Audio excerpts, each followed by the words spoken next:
welcome to the Live Loving live stream with John Davis. Well, good evening, my friends, and welcome to a Live Loving live stream here on an extremely snowy day in Ohio. I had to actually plow my driveway today for the first time for the season, which is rare. Usually I'm plowing in October. But welcome. Thank you so much for coming. I have to tell you, I have really gotten to this point now where that last 5 minutes before the live stream goes live, I just kind of sit here and dance, and no, I'm not going to turn my camera on.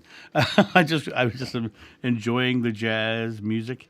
Let me just hop over, say hello to some folks. Say who's here. Maxine, hello. Carolyn. Chitra, my good friend, how are you? Welcome. Sammy D, of course, my compatriot in compassion. Marcy is here, and guys, you listen to her. She's tough. She will take care of that chat over there. Also, I wanted to say this.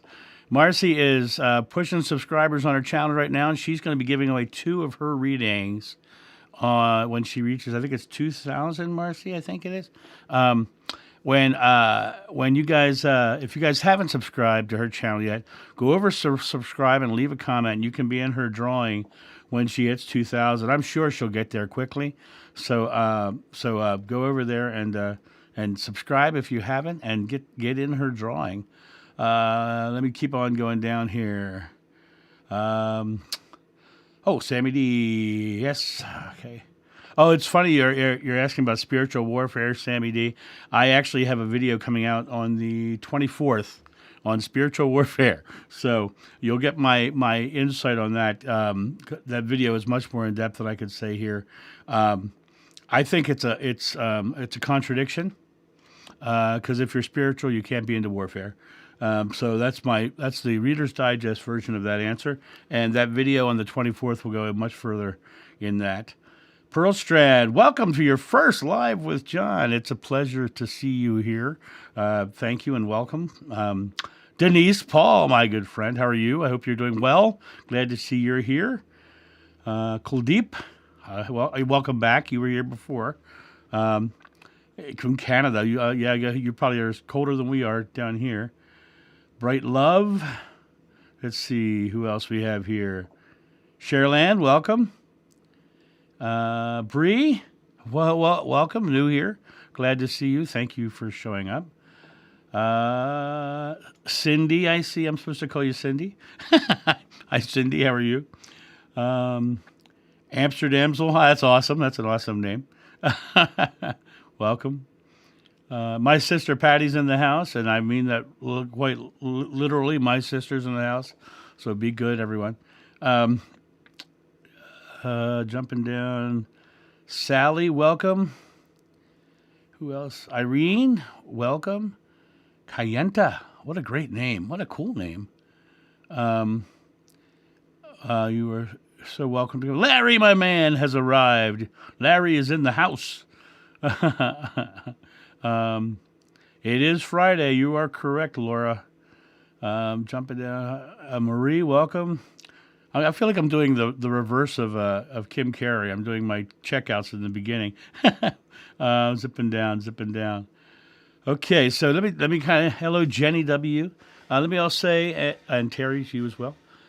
April. Let me say this. As Marcy said at the beginning, make sure you put all questions or comments in all caps. You can see this chat box goes really fast, and I am usually behind you because we are out of sync. I start speaking on this live stream about 30-40 seconds before you start seeing it. So I am always running a little bit behind. Aloha from the Big Island. Well, hello Gene Love. Welcome. Siddharth, my friend, how are you? Haven't seen you in a while. Michael Onito, what a cool name. Oh, Michael, I can't wait either. I got to tell you guys, it's the private sessions have been going amazingly well. I've been having a lot of people really get some breakthroughs in their lives, and if you look on the community page, I've been slowly putting up some of the emails that I'm getting in response to things that have been happening. just beautiful, beautiful stuff. And I'm so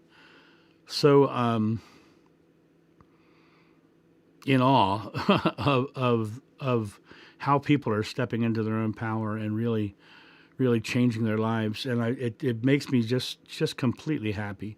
And I wanted to talk about that because for me, everything I do is about love. The guy back here said love one another, and I truly believe that is what we all should do. But that doesn't mean we shouldn't call out things that aren't loving. We should always be showing them love in those moments, but saying, is that the most loving thing you can do? Because I think it's important that people start to recognize when they're not being loving as well. And so I try to show them love, and then, when I see somebody doing harmful, I'll try to do something specifically that is antithetical to their fear-based action, just so they can see a loving a loving gesture in the moment. So when I'm dealing with people in the world and doing these private sessions, especially, my goal is always to do the work. And if I go there, and if we're in the middle of it, and we're coming to the end of the time, I don't cut them off. We're keeping working, because that's kind of the goal. The goal is there to love one another and to help each other. We're all in this life thing together. And so I just wanted to say that. That said, there's somebody who I know pretty closely who really has a hard time telling people that she needs help. And when you are a caring, loving person, and you don't want to impose on somebody else, it really is a moment where we're all in this life thing together. We are there to help each other, and that means when we need help, we should reach out. And I know that when I've reached out, I've had help from this person. Exactly. When I was in a bad way, this person helped me out in a really big way. And what was really interesting was now, it's at a point where people could give back, and she kind of forgets to ask. So just make sure that when you need help, make sure you ask, because like I said, we're all in this life thing together. So let's dive in. So what questions or comments do you have? I haven't seen any other comments except for Sammy show up yet. You might notice I'm drinking a giant mug of water. I am beginning a long preparation for a March fast. So in my mind, it's time to just start paring away. And I've been kind of working on it now for a little bit, and I'm starting to see it in my face a little bit. My neck's starting to get my rooster's coming out. But it always happens when I start, I get that kind of look. But so what questions do you guys have? And let me know, and I will dive in. Or what comments? How was my holiday? My holiday was actually great. I had set it up so that I wouldn't have a lot of videos to do, or any videos to do while I was gone. And it was just really a time for me to go down and be with my family, and spend a lot of time with my son, which is great because he's away at college now, so it's really kind of nice. And so, yeah, my holiday was tremendous. I hope you guys all had a great holiday. For me, it was absolutely tremendous. Just mainly because I got to spend such a amount of time with my family and specifically my son. So,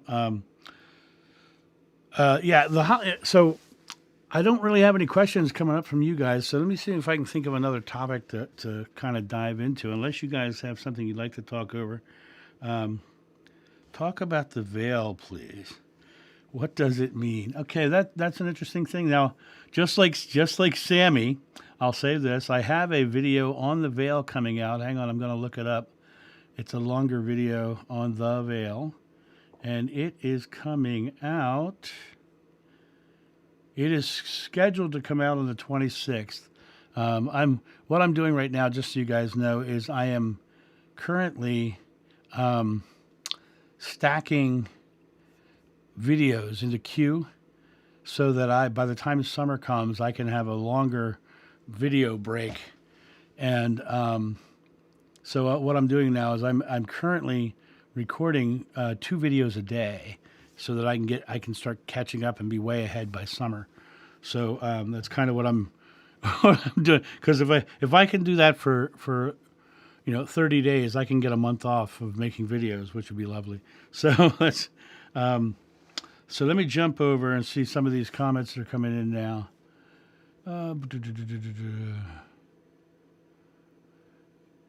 Talk about anyway. So when you see that video is going to go very much in depth on what I believe the veil is. People will often get into the struggle of the veil. Now, the reason they talk about the veil is because St. Paul talked about the veil, and the Sufis talk about the veil. Now, I tend to lean more towards the Sufi side on this. The Sufis say that God is on one side of a veil, and we're on the other side of the veil, and our life is the struggle against the veil, and the veil is our fear. So I tend to think of it more in the lines of what a veil really is. A veil is something that obscures the view, something that lets us not see the pure love of the source of spirit, God, whatever you want to call it. But it's something that gives us a lesser awareness of the greater experience. And so the veil is us feeling our separation, feeling our duality. And it's important that we feel our duality, because when we have those moments of feeling our duality, that duality itself shows us what God is when we go back to God. It gives us the experience of feeling our separation so that we can come to know God fully. And so when they talk about the veil, you're literally talking about your fear. And as the Buddha said, the secret to enlightenment is the eradication of fear. So it comes back to that idea of managing and releasing your fear. But as I've said in many, many, many, many, many, many videos, we release our fear through exhaling. We just come back to that space and make a present moment choice to let our bodies release. And it's interesting. And when you think about it from the perspective of a veil being a wall that you can't get past, instead of just something that obscures the view, it's very limiting when you think that way. But when you think of it as just something that obscures the view, something that you can pull away, then you get a very different perspective on what the veil is. Let me jump back over, see what I got here. Hello from England. 1 a.m. Well, oh my gosh, thank you for staying up with us. Let me jump down.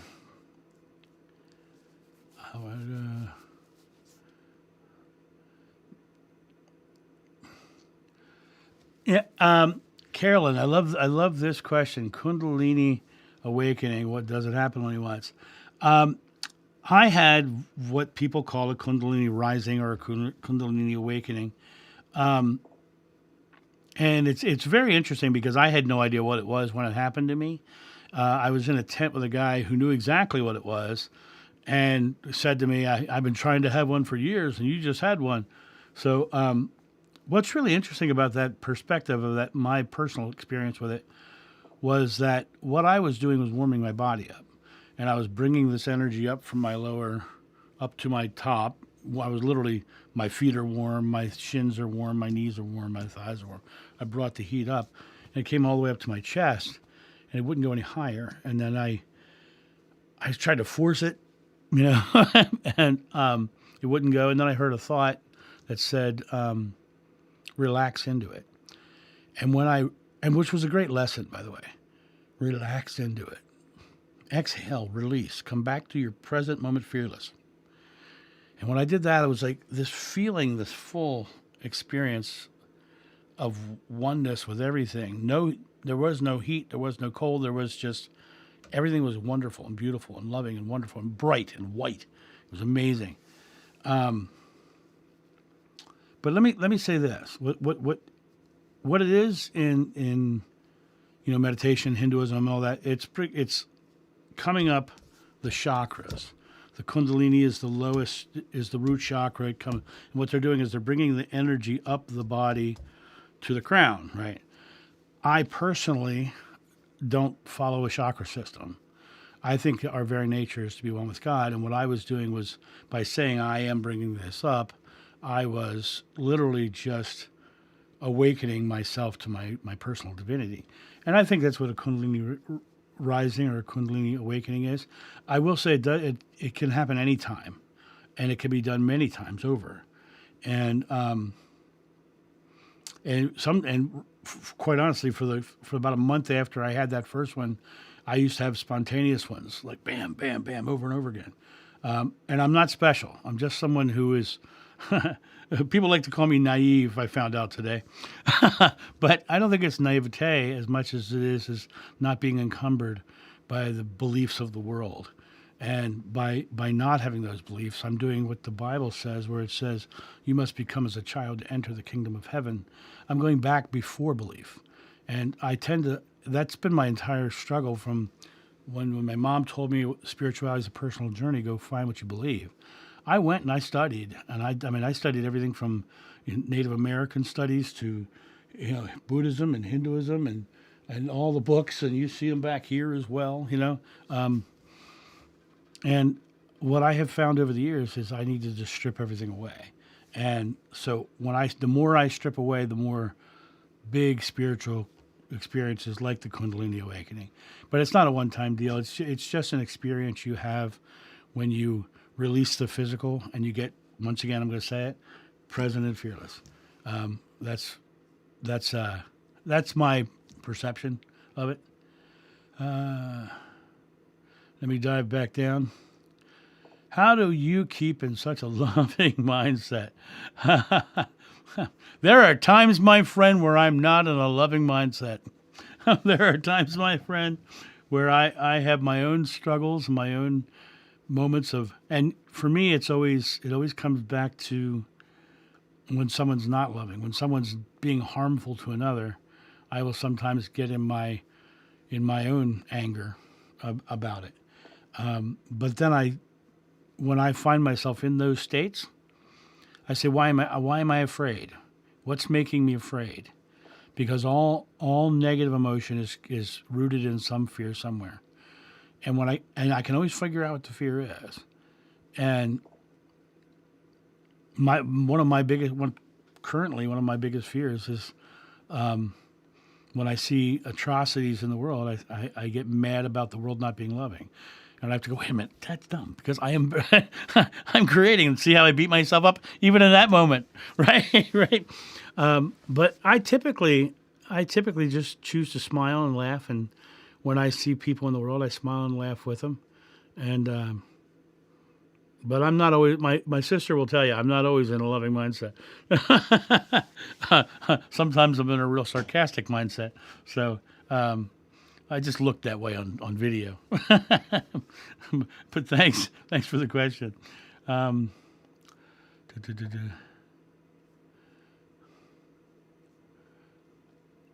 How do you come back from trauma? It's hard if you choose it to be hard.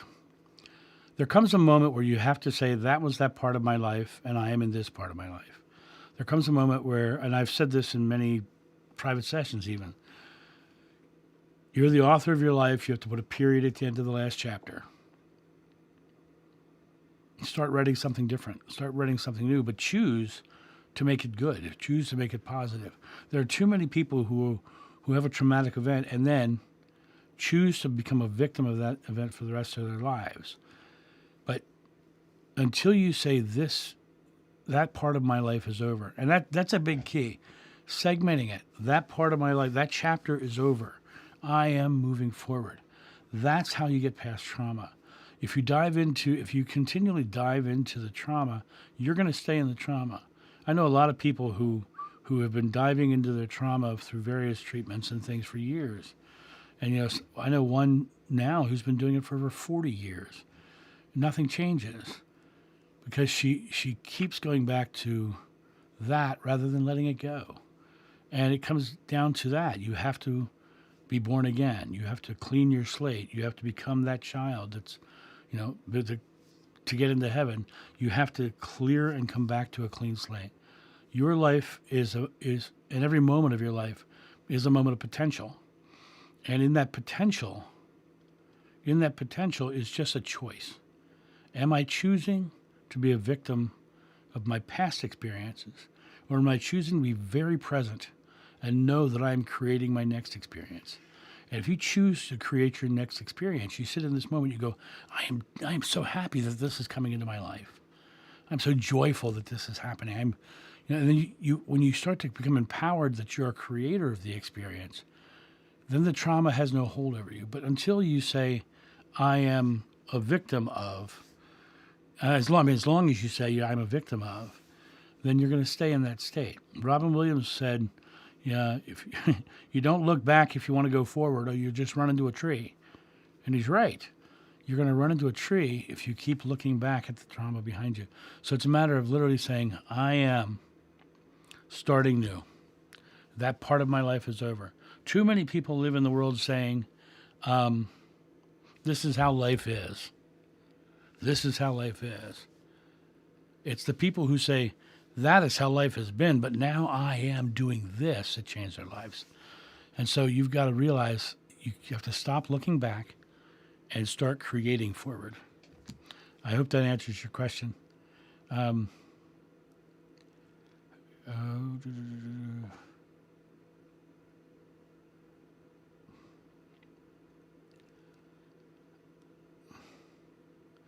How to get through the hard days. And this is from Cindy through Marcy. Marcy is one of my favorite people in the world because Marcy is a laugher like me. And sometimes I'll drink on the videos and I'll just go, just for Marcy. That one actually sounded like Scooby-Doo.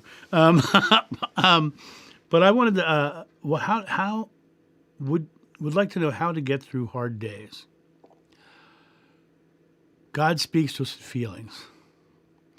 If the days are hard, that's God saying, this is not for you. So what I do is I literally exhale. Literally. I know I sound so redundant when I say it. I literally just release, because thinking it's hard is a subjective experience. People tell me all the time that struggle equals growth. But struggle doesn't equal growth, because struggle is only a subjective experience, because you can take two guys and have them walk into a gym, and one guy can be screaming and yelling about it being leg day and how much he hates it and how hard it is and how much his legs hurt. And the other guy can walk in and lift the same amount of weight, do the same exercise, be saying, I'm so grateful that I'm growing my legs today. Yeah, this is heavy, but I am creating. So struggle and thinking it's hard is just a subjective choice. And when you come to the place of saying today's a hard day, no, today's an easy day. When I used to take my son to school, he had a bully that used to pick on him. And I'd say, kind of, when he picks on you, that's a bad day, isn't it? He says, yeah, it doesn't good. I said, so how about on the way to school, we choose. Are we having a good day or a bad day? On the way to school, are we having a good day or a bad day? I said, I'm having a good day today, Dad. I said, great. So when that bully comes up to you and says something to you, you say, no, I'm having a good day today, and walk away. And don't feed it, right? And the bully stopped bullying him because they stopped feeding it. If you're focused on how hard it is, you're focused on it being hard, and you're creating it to be harder, or perpetuating it being hard. When things get difficult, go, okay, I am easily finding my way out of this. And you come back to the space of realizing it's going to come. And then, there are days you have to work hard. There are some days that I work 12, 14 hours, but it comes back to when the days are hard, that's a choice, and you have to recognize that it is a choice itself. I hope that answers your question, Cindy.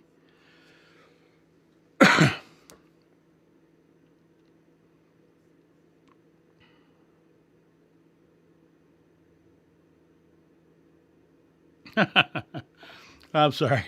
I don't mean to laugh. Question of multiple order. Let's say I ask God for something big that I want, and now I'm in the waiting stage for it to come to me. Does it matter if I ask for other stuff on a daily basis? There's no limitations on creation. There is no size in the infinite. I lose a pencil. I say, thank you, God, for the pencil I'm finding, and I find the pencil. I say, thank you, God, for the world travel I'm receiving. I've been to 30 countries in 28 states, right? They were the same size order. The thing is, when you think it's a big order, right? When you think it's a big order, it's harder to manifest because you think it's a big order. It's like I talk about the big guy, 1,500 pounds, who can't believe he's a thin man, right? I want to be thin. I want to be thin. I want to be thin. Well, you're wanting it. Number one, stop wanting it. Start receiving it. Number two is I am joyfully receiving, and I do my multiple orders all the time. I live my day with multiple orders. I go along. Usually, I'm now in my life, I have so much of what I want. When I choose something, it's actually I'm actively choosing now. So yeah, and that's another thing. I often say I treat the world like it's my Amazon.com. I just put my order in. I know it's going to show up on my doorstep. Don't care what route it's going to take, and it shows up, right? I can guarantee you, I often have multiple orders on Amazon. I hope that answers your question. Cheryl Ann, what question did you ask up above? Cheryl Ann, if you could retype it in all caps, I must have missed it. This thing's moving so fast that I can't stay.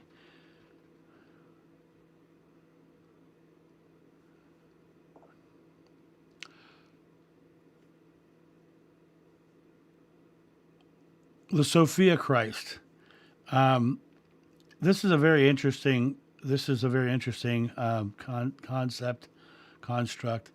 Right now, there's a lot about Sophia Christ, and first of all, Christ is the anointed one, and this is the what they call the divine feminine, and I'm putting quotes around that because I personally I don't like the delineations of masculine or feminine. I think we're all one, and I think that when we start having these thoughts of going down these routes, I don't even like. He didn't even like being called Christ. Right? I mean, he wouldn't like being called. They didn't start calling him Christ until 300 years afterwards, but he would not have liked to be called Christ because that's not what he believed. And so a lot of people will, especially if you're a woman, especially you're going to look for the things that empower you as a woman, and that's totally valid. But like most of the old teachings. They're all old teachings. I just did a video about a video Dan McClellan just did about arguing with somebody about his interpretation of this specific part of the Bible, and the guy was pulling out from all these texts, all these different things, saying, "Well, look at this and look at this and look at this," and Dan McClellan's argument back was, "You can't take those books as fact. They're 100 years old." And I laughed out loud because you're saying that the books are 100 years old and they're wrong about the books that are 2,000 years old. What? Right? And so the all of the ancient stuff, all of it, be it the Sophia Christ and all that, I think it's all time for all of that to be pared away. But and the reason I say that is because I believe in equality. I believe we're all one. And I think the second we start doing those delineations of masculine, feminine, and all that stuff, I think it's a pathway away from our oneness with God. I don't think it's wrong that anybody goes there. I don't think it's wrong that anybody studies it. I think that's where they are. But I also think that people will find what they're looking for. What the quote he said was, when you seek a path is laid before you, but until you turn the path back to yourself, you never find the doorway. I think that even the Bible is a path away from yourself. But I think that the teachings of the Sophia are the same thing. So that's my thought on that. I hope that's not offensive to anybody, but it's funny. Somebody wanted to argue with me today about, and once again called me naive because of my video that came out today. And I said, I'm not naive. I just feel like I'm a little ahead of the curve. I'm past all the struggles of this, and I'm on to a loving world. And I think that I think that that's how I see all this stuff. I want to stop doing all the delineations and separations and the divisions and the this power, and all that. I think that's all just pathways away from our oneness with God. So I guess that's what I can say about it. And I hope, like I say, I hope that's not offensive in any way, shape, or form. It isn't meant to be.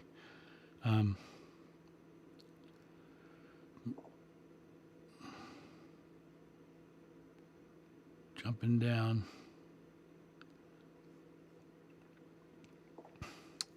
Spiritual gifts is an interesting topic, and I want to talk about it because I get this all the time. Goes back to the Bible. St. Paul is the one who started the spiritual gifts conversation. But you also have to remember the Gnostic texts. They called Paul the great liar. The thing about spiritual gifts is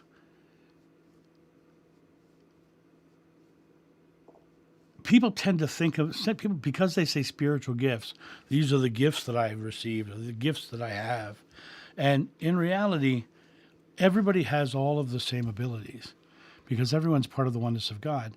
And when you start getting into the concept of spiritual gifts, then you start to actually limit yourself because you have them all. You have all the gifts. You have clairaudience, you have clairvoyance, you have clairsentience, you have healing, you have all that stuff. But when we start thinking of them as I'm receiving this spiritual gift, it's not. It's your nature. It's who you are. When I do those private sessions, sometimes I'm a medium, sometimes I'm a healer, sometimes I'm a mouthpiece for the oneness of God. Sometimes I'm the next thing that person might need. You all have all of the abilities. There is no spiritual gifts that you strive for. It literally is, the less you think about things outside of yourself like that, the more of those gifts appear and they arrive. And it's so interesting because the strip for me, and I understand, I am speaking from my own personal perspective and experience. The more I strip away, the more experiences I have. The more I strip away, the more, and it's so funny because I was talking to my friend the other day, Holly. You guys all know Holly, who has happily moved back into her completed house now and very excited. I was talking to her the other day, and oh gosh, her tornado story sidetracked me. I forget where I was going. So I guess I'm going to have to move on. But you have the abilities all within you. That's my point on that. I hope that makes sense.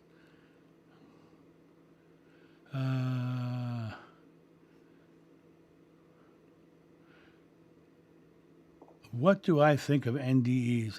And I've done a lot of videos on this. I think when people are crossing over, they have to cross over through their belief. And so they experience what they believe. There's a famous story of the woman, young girl, who was Christian and died, and Jesus was in her NDE. And she came back, and she was nursed to health and raised by a Hindu family. And then she had a second NDE, and Shiva came. So I truly believe we're transitioning through our beliefs. The people who die and have a near-death experience and experience hell, they firmly believe there's a hell. They also firmly believe that they did something to put them there.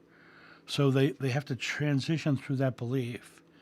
And what's really interesting is the more you strip away those beliefs, the easier the transitions are. I've had a lot of experiences. Well, I've had 3 experiences crossing over, and it was interesting because it was like I was here and then I was there. And one of the greatest things I ever heard was when I went to see Deanna Fitzpatrick, the medium, and my mom came through. She had me deliver a message for my sister, who was in the room, but she didn't say this is for your sister. She just said exactly what my sister needed to hear. My sister had created a story about my mom being alone and in pain, and nobody knew how my mom was found next to her bed. And, but there was no one knew what was going on. She said she was in pain. She was alone and struggling. And my sister had, not the sister that's here tonight, my other sister, had created a whole story around it.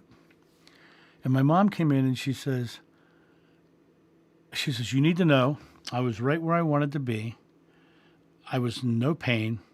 It was like I was here and there, and then I was here. And that was what came through for me, but it was really for my sister who was in the room, because those are the questions she was asking. And that's the important part of it. You know, once you cross over. My mom, at the end of her life, my mom and I had really deep conversations about spirituality. And I told her my perspectives, and she was right. She was right there. I don't know if most people don't know this, but the last year of her life, she sent a couple of her friends to me for private sessions. So I got to meet several of them, and she actually was believing it. So she had come to a very unique place with her relationship with her Catholicism. Let me jump down here. But I hope that answers your question.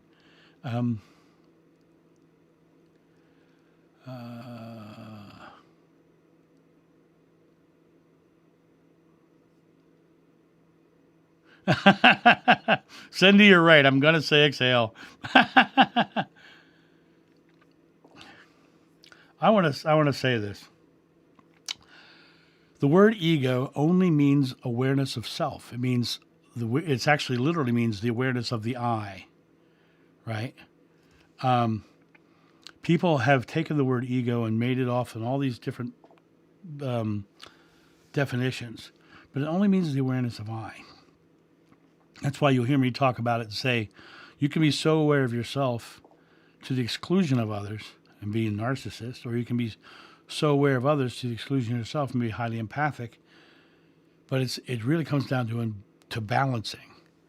You know, love yourself enough to ask for help. Love yourself enough to not accept someone treating you poorly.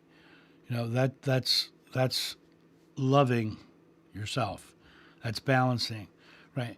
Love others as well. You know, and same thing. It's about balancing the awareness of the I, as opposed to it being an ego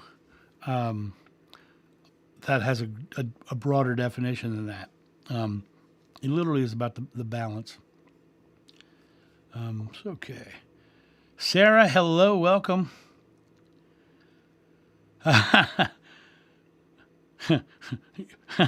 Not everybody appreciated it, Larry, I guarantee you. Lost some subscribers today over that one. But it's I'm okay with losing subscribers. If I can make 1,300 subscribers and they decide to unsubscribe because of one video, that's not my problem. That's theirs. So that's my thought on that. That's loving myself enough to say it's okay.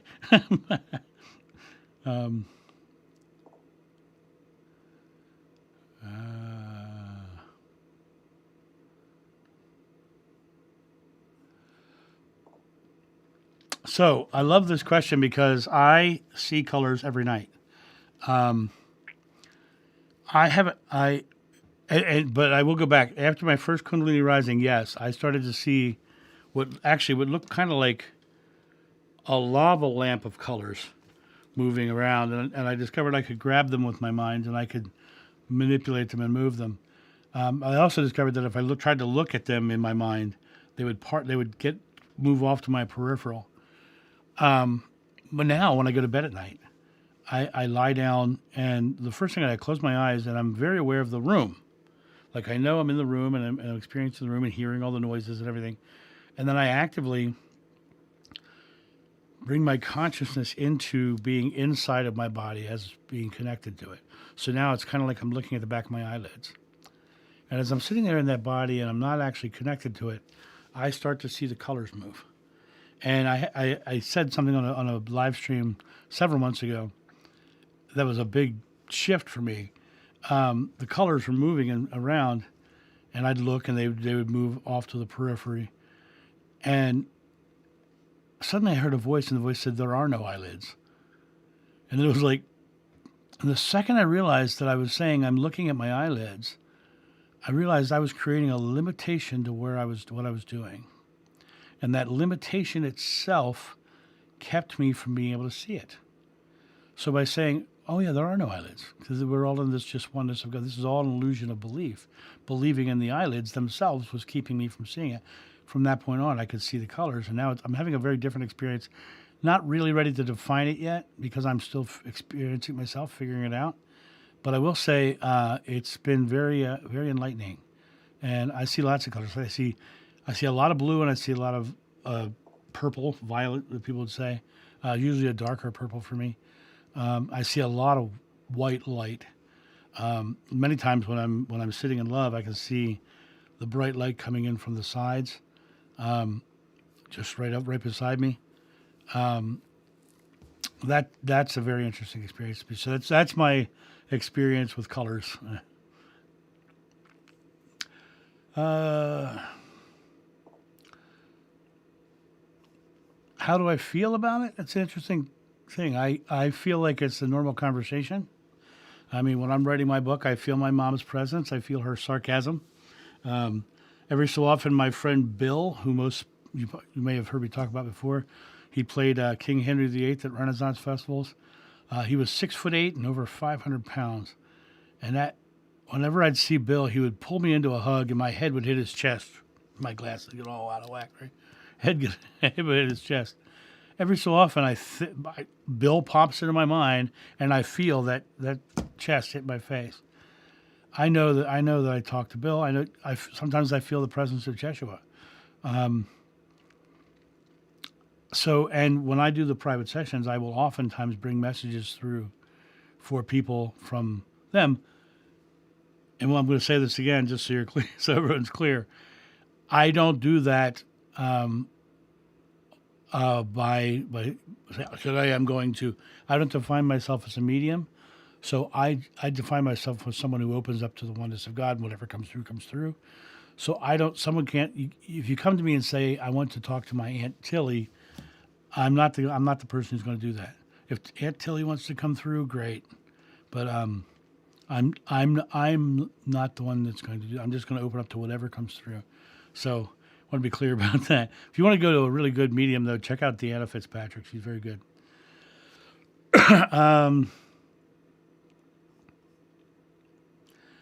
What are your thoughts about the Garden of Eden, the blasted talking snake, and the naughty Eve? Well, I don't think there's a blasted talking snake, nor do I think Eve was naughty. I think the whole moral of that story is they ate from a tree of knowledge. They got kicked out of paradise. They got in their heads and out of their hearts.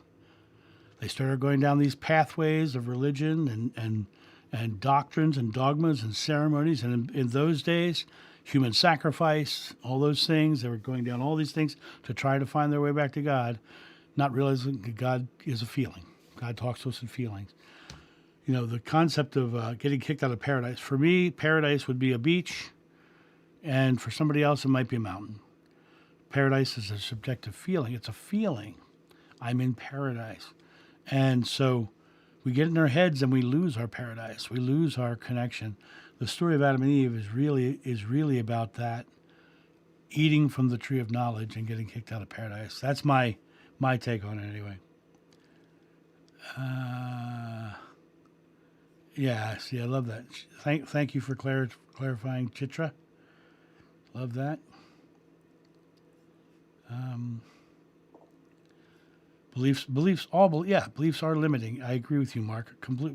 Beliefs are limiting. Your experience of the world is what you believe.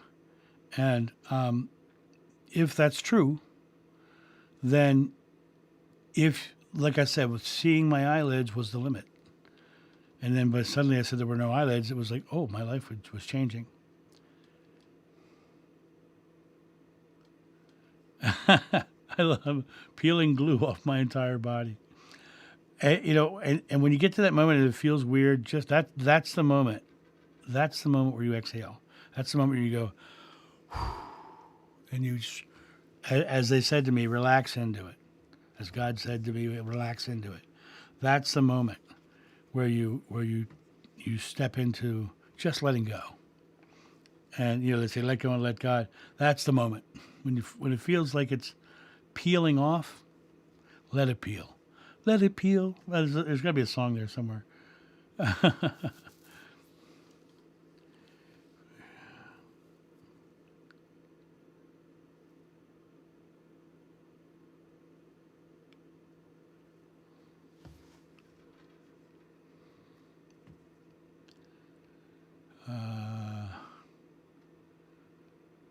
Oh, well, thank you, Love Slingers. Love Slingers. Love that name. My issue, John. I'm not sure what. I'm so far down the line now, Cindy, that I'm not sure what the issue was. So I hope it was a good answer that I gave. Crazy Faith. Are you asking if I'm married? They call me Triple X because I got 3 of them. I'm not currently married and have no intention of doing it again. If it shows up and it's beautiful, wonderful. But I have I think of marriage as a religious construct. No one has to get married. You can choose to walk side by side with somebody, enhancing their life as they enhance yours. But the marriage itself is a religious ceremony, and it's a religious order. And the marriage itself was designed really to make more children in that religion. So for me, if someone else comes into my life, which I'm really not looking for, because I'm kind of married to my work right now, married to what I'm doing. If somebody else came into my life, that would be wonderful. But I am in no way looking for it, and not manifesting it. So that's my. If that was your question, I'm not even sure that was your question.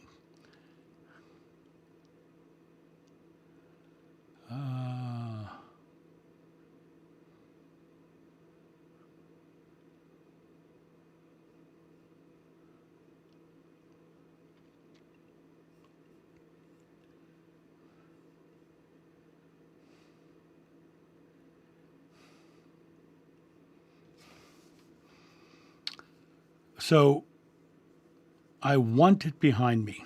I have left it behind me, and I am joyfully moving forward. The aftermath is still with me. It is moving out of my life as I transition into something more beautiful. Abusive marriage. Thank God I'm not in that marriage anymore, and I'm welcoming whoever wants to come into my life who is loving. Right. Ugly divorce. Thank God it's over. Right. Financial issues. Money is a construct just like anything else.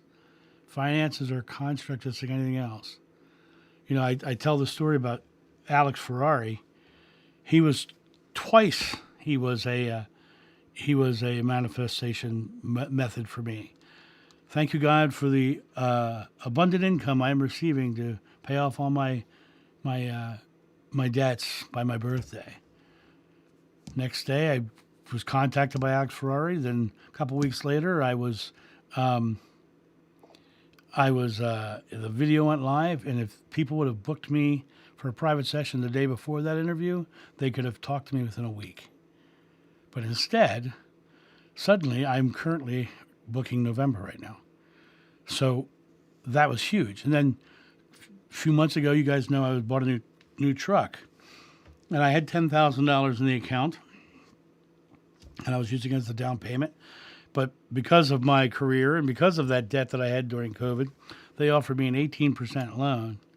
And I said to the guy, I said, no, I'll be there Friday with a check. And he says, where are you going to get your loan? I says, well, don't worry about it. I'll get it. And then the next day he called me up and he was like, yeah, John, you could come here today. You could sign this paperwork, give us your deposit. You could have this check today. You could have this truck today.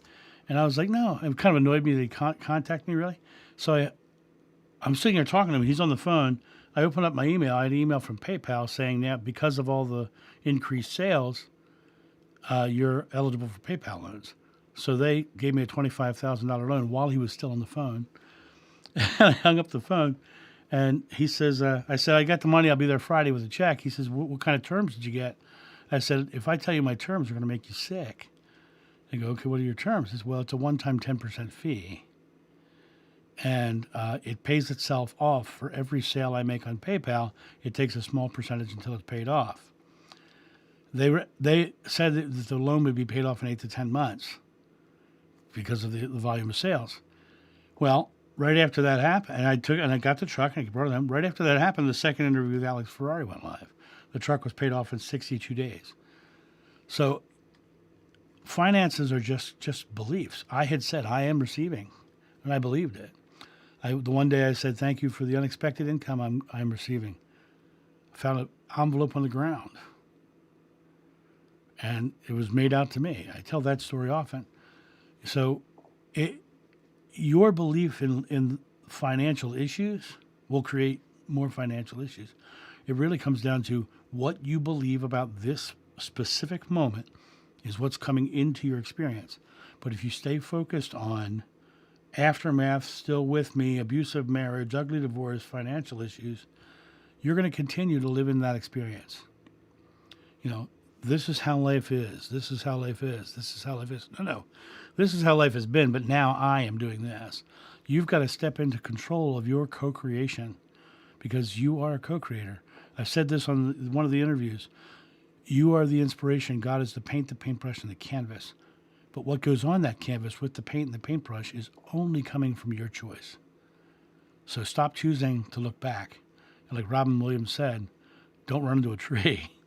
So I hope that answers that question for you. Do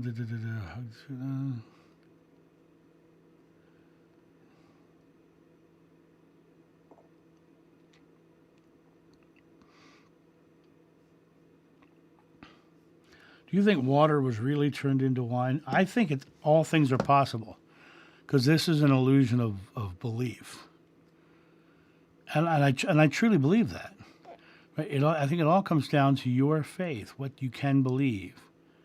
And, like I said, I was told I would probably never walk again. And I did over 4,000 live stunt shows, right? When I was younger, I had a hero. His name was F. Braun McGash. You guys probably don't know that name, but he was the sword master from the Highlander TV series. I was always so impressed. He was like somebody, I want to know that guy. I want to work for that guy. He's in my cell phone as a friend. You literally, your world is your creation, and I think that you can. I worked with Brad Pitt and David Duchovny. I've done everything. Been in the pyramids of Giza. Been on top of Machu Picchu. Done all the things. Wine is just another construct. That finding that check outside my front door was like creating wine. All right, and I absolutely believe wine could have been made. Does it really matter? What are you creating in your world? What are you doing now? That's what he would say. Doesn't matter what anybody did 2,000 years ago. What are you doing now? Doesn't matter who anybody was, including me. It only matters who you are now and what you're doing now. So that's my thought on that. Hope that answers that question. Let me jump on.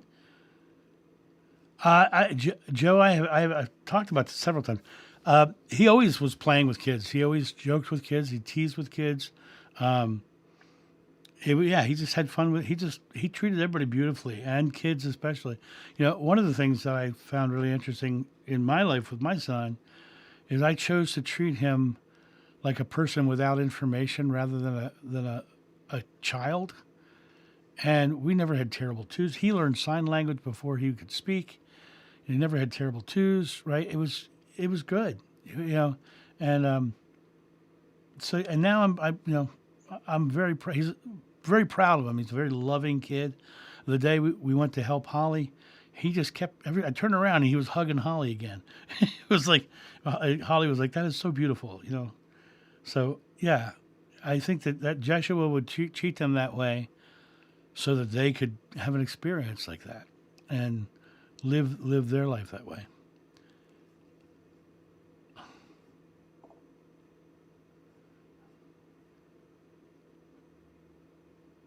I'm not sure that redundancy is the rhythm of the universe. I'm not sure about that, Larry.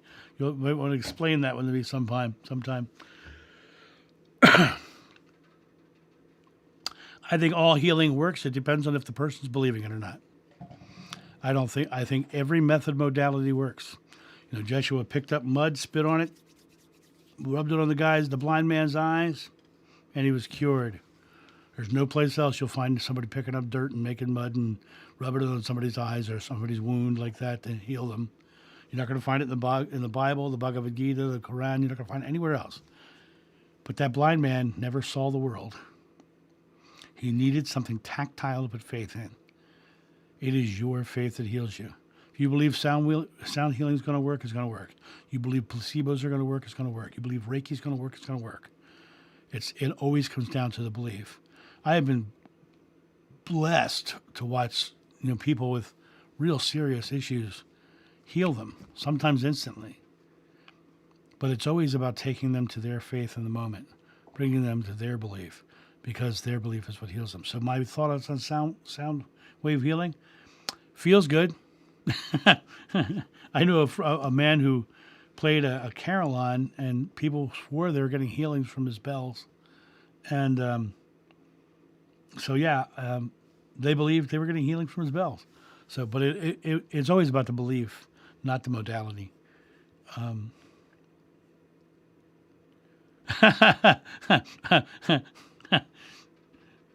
I don't drink anymore, but when I did, I was a rum man myself.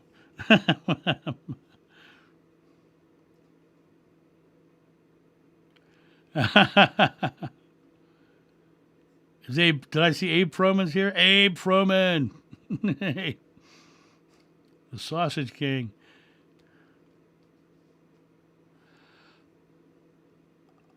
I love this question. I think animals are an expression of the oneness of God, and I think that they are such a beautiful reaction to love or fear.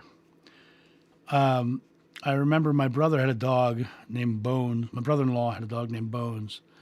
And that dog would see me and would wag and come like this. My brother would come up scared. My little brother would come up scared. And that dog would snap at him and bite at him because he could sense his fear. He could sense his fear. I think animals are just a reflection of your love and your fear. And I think it's beautiful. Are they attracted to people with a thinner veil? People with a thinner veil are typically more loving, so they'll probably wag their tail. I hope that answers that question. Mark's asking what spirit made you do it.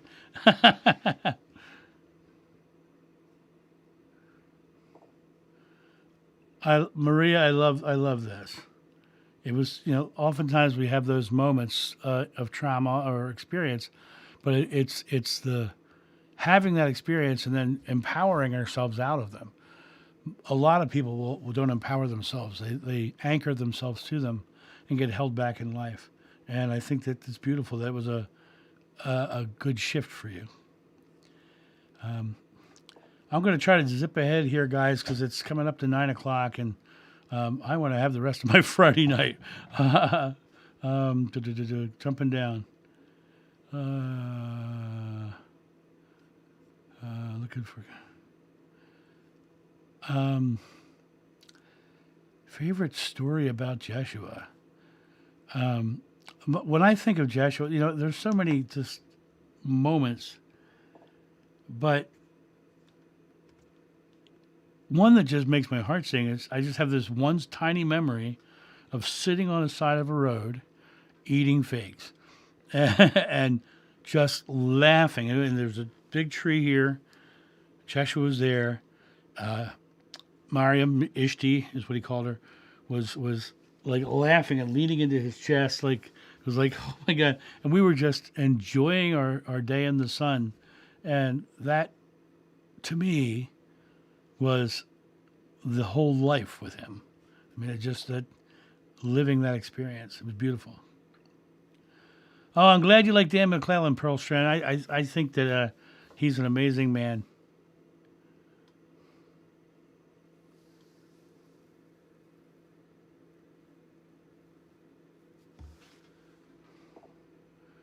Jumping down. I believe in equality. Total. So God, love that. Oh, you interviewed Holly today, Marcy. I'm looking. Once it go live, I'm really looking forward to seeing it. Jumping down. I know I'm going to miss some of you guys because I'm trying to get to the bottom here because we're coming up on 9 o'clock. I'm just trying to see if there's another caps question down here. Kathy, hello. You guys are showing up as I'm closing down. I love Next Level Soul too. Yeah. Alex is a nice guy. Although I just did a video about his titles, which I'm, interested. I love Alex. I love Alex to death. Beautiful man. I have heard of Bashar. And I actually, if you want to see something really interesting, I'm not a big fan of the Farsight Press people because I think that they are adding their own beliefs into their remote viewing. But their one about Bashar was fascinating because they had remote viewers view Bashar. And what they came back with was really interesting. So look that up on YouTube. Alex is, like I say, is a lovely guy. I am the painter. Beautiful. I'm up here.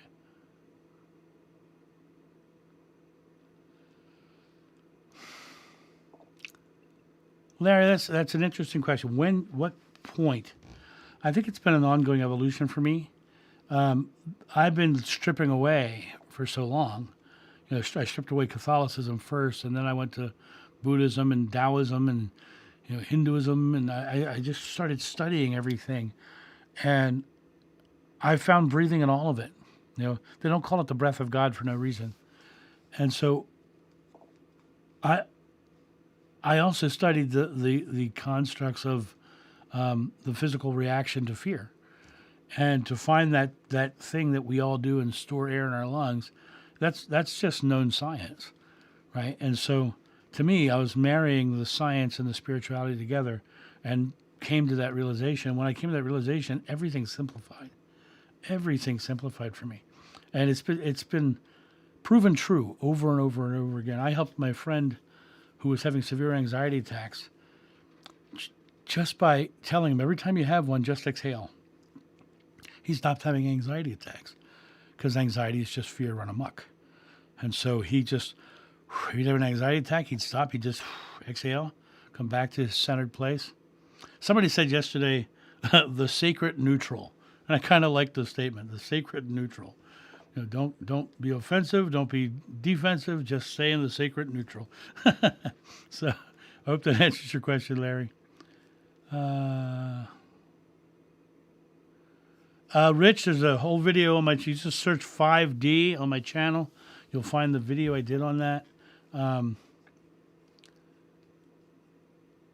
Keep on going down. Like I said, I'm just trying to zip through because we're getting to the end. Oh, Irene, it's 2 o'clock in the morning. Well, thank you for staying up late with us tonight. I'm going to be signing off here in a minute. Let you go to bed. Jumping down. Okay, great, awesome. Well, my friends, this has been a lovely time spent with you tonight. Thank you so much for sharing my Friday with me. I'll see you again in 2 weeks. I hope that everyone got what they needed out of tonight. And I'm sorry if I missed any of your questions. You guys are so prolific now. You just start slamming stuff. I love it. I love it. I love it. So I will see you guys in a couple weeks. Have a great time. I'll see you. Bye.